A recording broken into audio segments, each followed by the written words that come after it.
Hello FPL managers and welcome back for another video. My name's Jack and today we're going over our team selection for Game Week 21, but we have made some changes to the side. If you guys are enjoying the FPL videos, drop a like and subscribe as it really does help out the channel, and also click that notification bell to stay up to date with all of our recent uploads. And just as a quick reminder, FPL Social is coming up on February 18th. We're going to be there, so information to that is on the screen now. And you can also click the link in the description for tickets and information to the event. And with that being said, let's jump into the video. So first of all, let's have a look at how this side has got on so far in Game Week 20. Quick disclaimer, it's been an absolutely horrendous game week for us, to be honest. We've only scored 34 points and we've taken a -8 hit.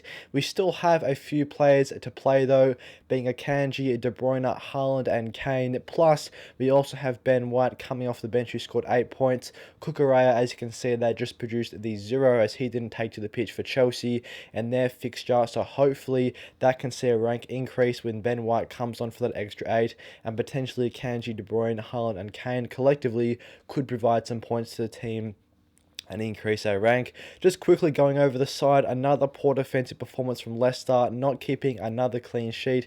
That is now 4 consecutive games without a clean sheet for Leicester. They have really struggled for both goals and clean sheets since the return of the Premier League season. In fact, they've only scored 1 goal across their last 4 games, so they've not been very good in all assets. So not a great option right now in goals, Danny Ward. I was hoping for a lot more, as a lot of people went for the Chelsea asset in Kepa. I was hoping Ward could match him for points.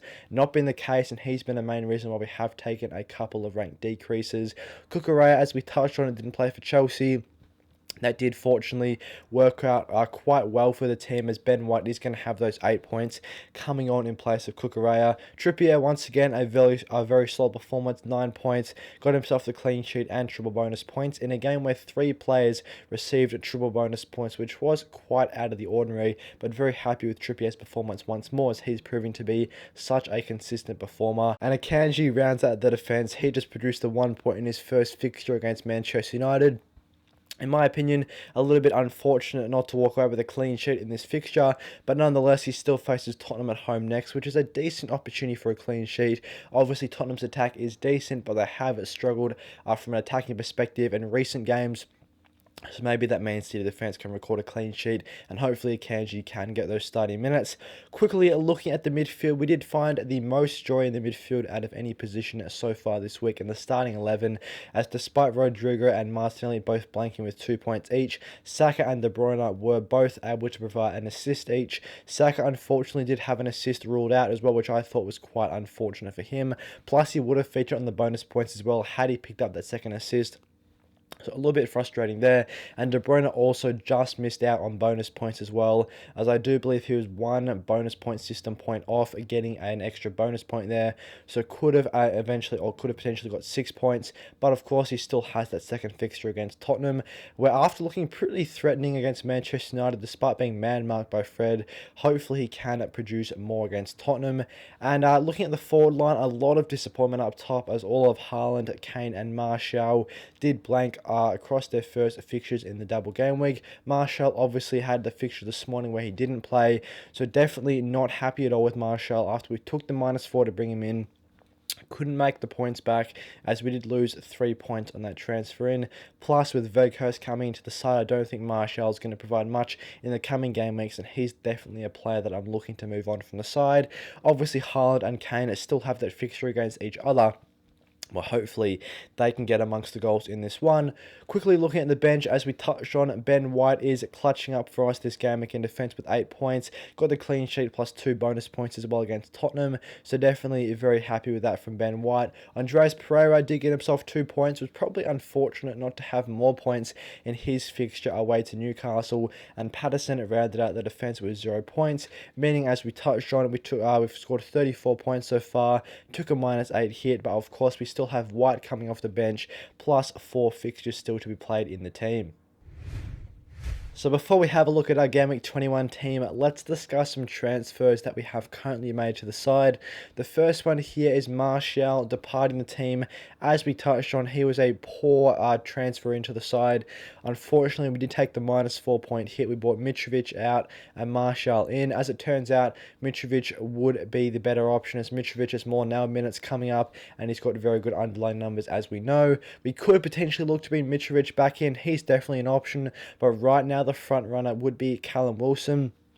As I think, in contrast to Fulham's fixtures, Newcastle's next three are quite strong, and then we can bring in Mitrovic after these three in place of Wilson if Wilson isn't performing or isn't getting minutes. The good thing with Wilson is that even though Isak did come back last game for Newcastle, it wasn't Wilson that came off. He did stay on and play the full 90 minutes, so hopefully he can continue to be the starting option and potentially play in a starting two strikers formation for Newcastle, or still continue to get his starting spot, play the full 90 minutes out.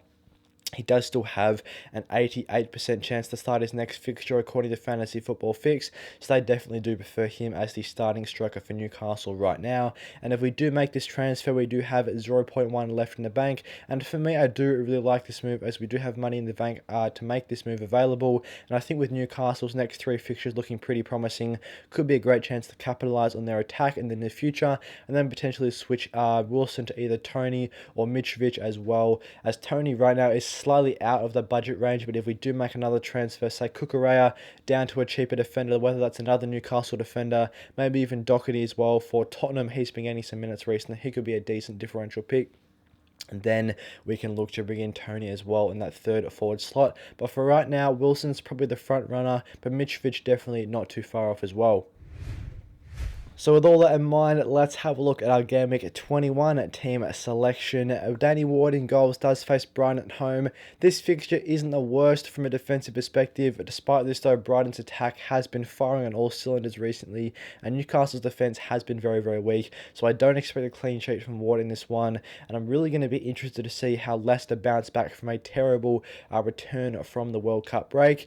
Moving on to the defenders though, Ben White does face Manchester United at home, and after coming off that clean sheet against Tottenham away last week, I'm keen to have the Arsenal defensive assets in the side, as even though Tottenham away is arguably a more difficult fixture from a defensive standpoint than Manchester United at home, they were able to get the clean sheet, so I do think Ben White deserves the starting spot in the side this week. Akanji does get another start as well. He's got Wolves at home. Hopefully he does get more minutes in the Premier League, as he has been very nailed on since the return of the Premier League season, only just missing the one game, which was during a busy fixture schedule time. So hopefully he can continue to get starts, as Wolves at home is a great chance for a clean sheet for Manchester City. Obviously, Wolves have scored one of the least amount of goals so far this season, and Man City's defence is pretty strong, as we know, especially at home. So hopefully Kanji can get the start and get the clean sheet here. And Trippier does face Crystal Palace away, which is not the worst fixture as well. Crystal Palace also a side that have struggled for goals, and were very fortunate to pick themselves up a goal against Manchester United this morning with a great Elise free kick, which has had obviously a very low XG. And after this, Newcastle defence has proved just time and time again how strong they are. I am hopeful for another piece of returns for Trippier. Looking to the midfielders now, Rodrigo has a great fixture this week. He's got Brentford at home. He's been looking very, very threatening for Leeds recently. Got himself an attacking return a couple of weeks ago. Unfortunately, blanked in Game Week 20 despite looking very, very dangerous against Aston Villa, and then has this fixture against Brentford, who are a side that don't defend the best away. So hopefully Rodrigo can get behind that home crowd, get himself a goal, and continue to prove to be a nice differential asset in the midfield for our side.